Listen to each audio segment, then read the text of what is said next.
Maligo tari kabayan. Oo. Tamban siya sa katong mga buhok ka nga larag.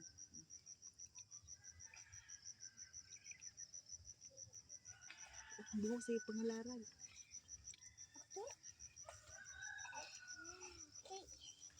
Wow, ang lamig.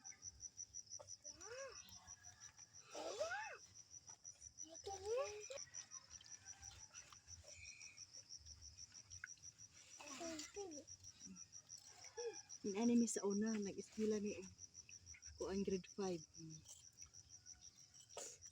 Ani yun na mamubuk sa una. Mga di ko kalibot ani. Hindi gitudlo sa mua sa mga katigwangan kabayan nga was nga mga lalaki ng buhok kini moy butang sa imong kuan ihiso. Di lang sa kamaligo. No, hayaan mo na lang na mauga imong buhok. Ano nga tubig.